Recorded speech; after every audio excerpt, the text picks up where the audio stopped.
Hi friends. రాజకీయాల్లో నైతిక విలువలు ఖచ్చితంగా ఉండాలి. చాలామంది నేతలు ఇప్పుడు మనం చూస్తూనే ఉన్నాం. క్రిమినల్ కేసులు, అవినీతి ఇటువంటి పెద్ద పెద్ద కుంభకోణాలకు పాల్పడిన నేతలు కూడా దర్జాగా పదవులను వెల్లబోసుకుంటున్నారు. మంత్రులు గాను, సీఎంలు గాను, ప్రధానమంత్రి గాను ఈ విధంగా పెద్ద పెద్ద రాజ్యాంగబద్ధ హోదాలో ఉంటూ ఉన్నారు. దీనివల్ల కేసులకు సంబంధించిన తీవ్రత అనేది పక్కకు దారి పట్టే అవకాశం ఉంటుంది. కాబట్టి జనరల్‌గా ఒక కాలంలో అంటే పాత కాలంలో ఏం చేసేవాళ్ళంటే ఎవరిపైనైనా అవినీతి ఆరోపణలు గనుక వస్తే ఖచ్చితంగా తమ పదవికి వెంటనే రిజైన్ చేసేవాళ్ళు. అంటే ఫస్ట్ ఎఫ్ఐఆర్ ఎప్పుడైతే దాఖలవుతుందో వెంటనే తమ పదవిని రిజైన్ చేసి కేసులను ఫేస్ చేసేవారు. కానీ ఇప్పుడు ఆ పరిస్థితి లేదు. రాజకీయాల్లో నైతిక విలువలు తగ్గిపోతూ ఉన్నాయి. ఢిల్లీ సీఎం అరవింద్ కేజ్రీవాల్ వంటి వాళ్ళైతే ఏకంగా జైల్లో ఉండి సీఎంగా వ్యవహరించిన తీరు మనందరం చూసాం. దీన్ని ట్యాకిల్ చేయడానికి సెంట్రల్ గవర్నమెంట్ ఒక కీలక బిల్లును తీసుకువచ్చింది. అదే రాజ్యాంగ సవరణ 130 ద్వారా మంత్రులు, సీఎంలు, ప్రధానమంత్రి ఇలా ఎవరున్నా కూడా రాజ్యాంగబద్ధ హోదాలో మంత్రులుగా వ్యవహరించిన వాళ్ళు ఎవరైనా కూడా ఖచ్చితంగా 30 రోజులు గనుక విచారణలో ఉంటే ఖచ్చితంగా వాళ్ళ మంత్రి పదవి కానీ, సీఎం పదవి, పీఎం పదవి అయినా కూడా 30 రోజులు వాళ్ళు కస్టడీలో ఉంటే ఖచ్చితంగా వాళ్ళ మంత్రి పదవి ఊడిపోయేలా ఈ రాజ్యాంగ సవరణను తీసుకువచ్చారు. అయితే దీన్ని చూసి విపక్షాలు పెద్ద ఎత్తున భయపడుతూ ఉన్నాయి. గతంలో ఎన్నడూ లేనంతగా ఈసారి గందరగోళాన్ని సృష్టించాయి. ఏకంగా అమిత్ షాపై బిల్లును చించేసి పేపర్లను విసిరిన సందర్భాలు మనం చూసాం పార్లమెంట్లో. దీన్ని బట్టి చూసుకుంటే ఈ బిల్లును చూసి కాంగ్రెస్తో పాటు విపక్షాలు అన్నీ ఎందుకు ఈ విధంగా భయపడుతున్నాయి అనే విషయాన్ని కూడా మనం ఈ వీడియోలో చర్చించుకుందాం. ఈ బిల్లు మంచిదా కాదా, దీన్ని చూసి కాంగ్రెస్తో పాటు విపక్షాలన్నీ ఎందుకు అంత భయపడుతున్నాయి అనే విషయాన్ని కూడా ఈ వీడియోలో తెలుసుకుందాం. అంతకంటే ముందు ఈ ఛానల్ను ఇప్పుడిప్పుడే స్టార్ట్ చేసాం. సో వెంటనే మా ఛానల్ను సబ్స్క్రైబ్ చేసుకోండి అండ్ బెల్ ఐకాన్ను క్లిక్ చేయడం అస్సలు మర్చిపోవద్దు. ఇక డీటెయిల్స్లోకి వెళ్తే రీసెంట్గా కేంద్ర హోంమంత్రి అమిత్ షా ఈ బిల్లును లోక్సభలో ప్రవేశపెట్టారు. ఈ బిల్లు చదువుతున్నంతసేపు విపక్షాలు పెద్ద ఎత్తున గందరగోళాన్ని సృష్టించాయి. పేపర్లు విసరడం, అమిత్ షాను ఆ ప్రసంగాన్ని అడ్డుకునేలా ప్రయత్నం చేయడం, అధికార పార్టీపై తీవ్ర వాగ్వాదానికి దిగడం ఇలాంటి వాటి అన్నిటినీ చేశాయి.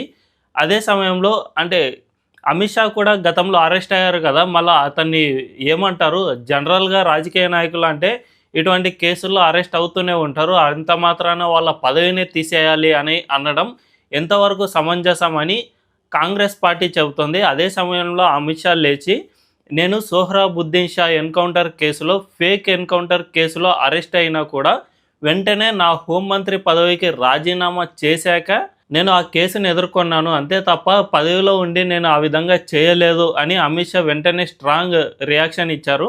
సో ఈ విధంగా అధికార విపక్షాల మధ్య వాగ్వాదం జరిగింది. అయితే ఈ బిల్లును ఎందుకు తీసుకువచ్చారు అనే విషయానికి వస్తే గతంలో ఒక 1990s ముందు వరకు చాలామంది నేతలపై అలిగేషన్స్ వచ్చేవి. అంటే అవినీతి కేసులు కానీ, లేదంటే హత్య ఆరోపణలు, లేదంటే అత్యాచార ఆరోపణలు, ఇలాంటివి ఎటువంటి ఆరోపణలు వచ్చినా ఫస్ట్ ఎఫ్ఐఆర్ దాఖలు కాగానే వాళ్ళు రిజైన్ చేసి ఆ కేసును ఫేస్ చేసేవాళ్ళు. ఫస్ట్ 1957లో టీటీ కృష్ణమాచారి అప్పటి ఆర్థిక శాఖ మంత్రిగా ఉండేవారు. ఆయనపై ముంద్రా అవినీతి ఆరోపణలు రాగానే ఆయన తన పదవికి రాజీనామా చేసి ఆ కేసును ఫేస్ చేశారు. ఆ తర్వాత 1962లో వికే కృష్ణ మీనన్ అప్పటి రక్షణ శాఖ మంత్రిగా ఉండేవారు.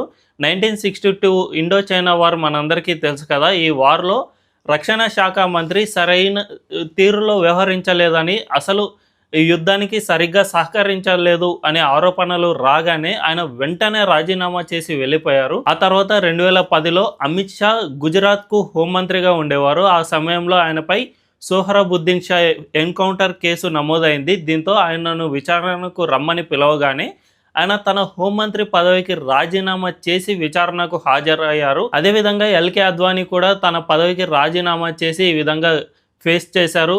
కానీ ఇదంతా పాతకాలంలో జరిగింది.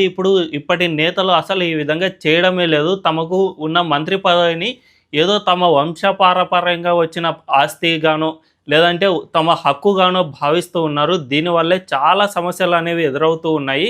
మనందరికీ తెలుసు, ఏ రాజా 2G స్కామ్లో ఇరుక్కున్నప్పుడు అసలు తన పదవికి రాజీనామా చేయకుండా విచారణకు హాజరయ్యారు. అంతేకాకుండా జైల్లో ఉన్నారు. కేవలం ఏ రాజా మాత్రమే కాదు, సురేష్ కల్మాడి, శిబు సోరెన్, ఓం ప్రకాష్ చౌతాలా ఇటువంటి వారంతా తమ పదవులను అట్టి పెట్టుకునేందుకు ప్రయత్నం చేస్తూనే ఉన్నారు. దీనివల్ల ఒకవైపు మంత్రి ఏమో జైల్లో ఉంటాడు, కానీ ఇటు మంత్రి పదవి ఏమో అలాగే ఉంటుంది. దీనివల్ల అసలు ఆ మంత్రిత్వ శాఖ ఎలా నడుస్తుంది అనే ఆలోచన కూడా లేకుండా వీళ్ళు ఏదో ఆ పదవి తమకు వంశపారంపర్యంగా వచ్చిన హక్కుగా భావిస్తూ ఉన్నారు. దీనివల్ల అంతిమంగా ప్రజలు నష్టపోతారు అండ్ ఆ రాజ్యాంగబద్ధ పదవికి ఉన్న గౌరవం కూడా వెళ్ళిపోతుంది.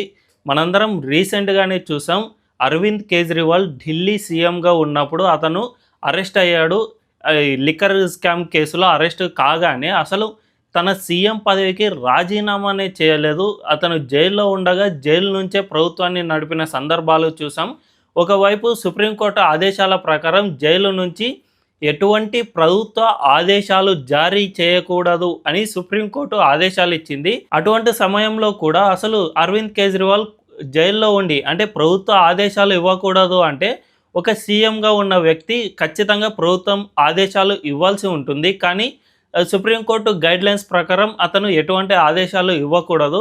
అయినా కూడా అరవింద్ కేజ్రీవాల్కు ఎటువంటి పవర్స్ లేకపోయినా కూడా అతను తన సీఎం పదవిని అలాగే అట్టి పెట్టుకుని ఉన్నాడు. దీనివల్ల సీఎం పదవికే మచ్చ తెచ్చే విధంగా ప్రయత్నం చేశాడు. సో వీటన్నిటిని బేరీజు వేసుకుని అమిత్ షా ఈ కీలక బిల్లును తీసుకువచ్చినట్టు తెలుస్తుంది. నిజానికి గతంలో ఉన్న నాయకులు నేతలంతా రాజ్యాంగబద్ధ పదవిపై ఉన్న గౌరవంతో ఈ పదవికి రాజీనామా చేసి కేసులన్నిటినీ ఫేస్ చేసేవారు. కానీ ఇప్పుడున్న నేతలు అసలు అటువంటి వాల్యూస్ను పట్టించుకోవడం లేదు.